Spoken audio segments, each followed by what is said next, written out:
Remember the guy, Pharaoh, king of Egypt.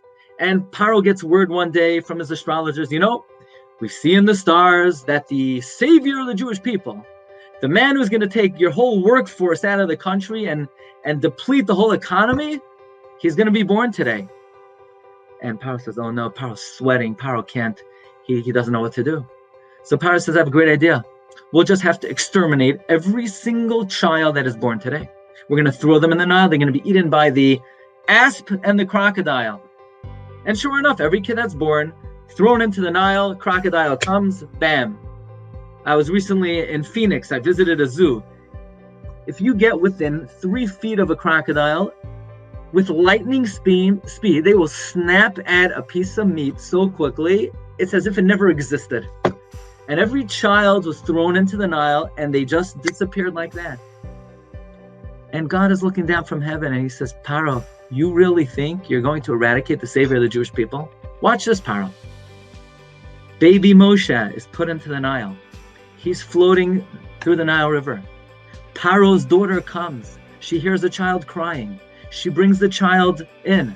She swaddles the child. She cradles the child. She brings the child into Paro's palace. It's 3 a.m. and Moshe is having a hard time sleeping. And his daughter is so tired. It's been a long day. And she calls out and says, hey, Dad, I'm so tired. Would you mind cradling this child? So here it is. Paro is in his pajamas in the middle of the night, and he's cradling the future savior of the Jewish people. He's putting him to sleep. And then 4 a.m., Basia, Paro's daughter, says, hey, Dad, we're out of formula. You want to run to CVS and get some more formula? Paro says, okay. And she said, you know what? I don't have any money. Would you mind put it on your American Express card? So Paro puts the kid to sleep at night, gets the kid formula, pays for the formula, raises the child,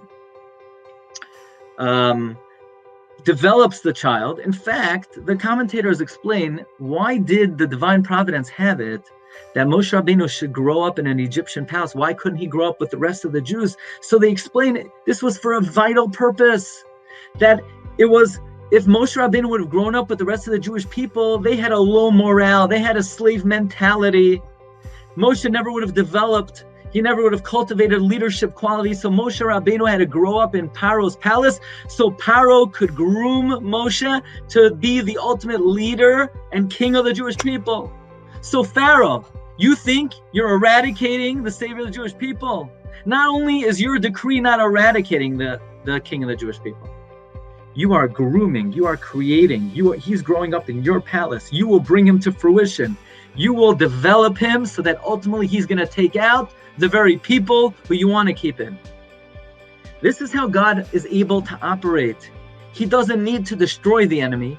He doesn't need to eradicate the enemy. He says, hey, enemy, you give me your plan, your scheme, and I will co-opt and hijack your plan to bring about what I need to bring to fruition. Our prophets teach us there are amazing upcoming events in the future of the Jewish people, coming attractions, the coming of the ultimate redemption.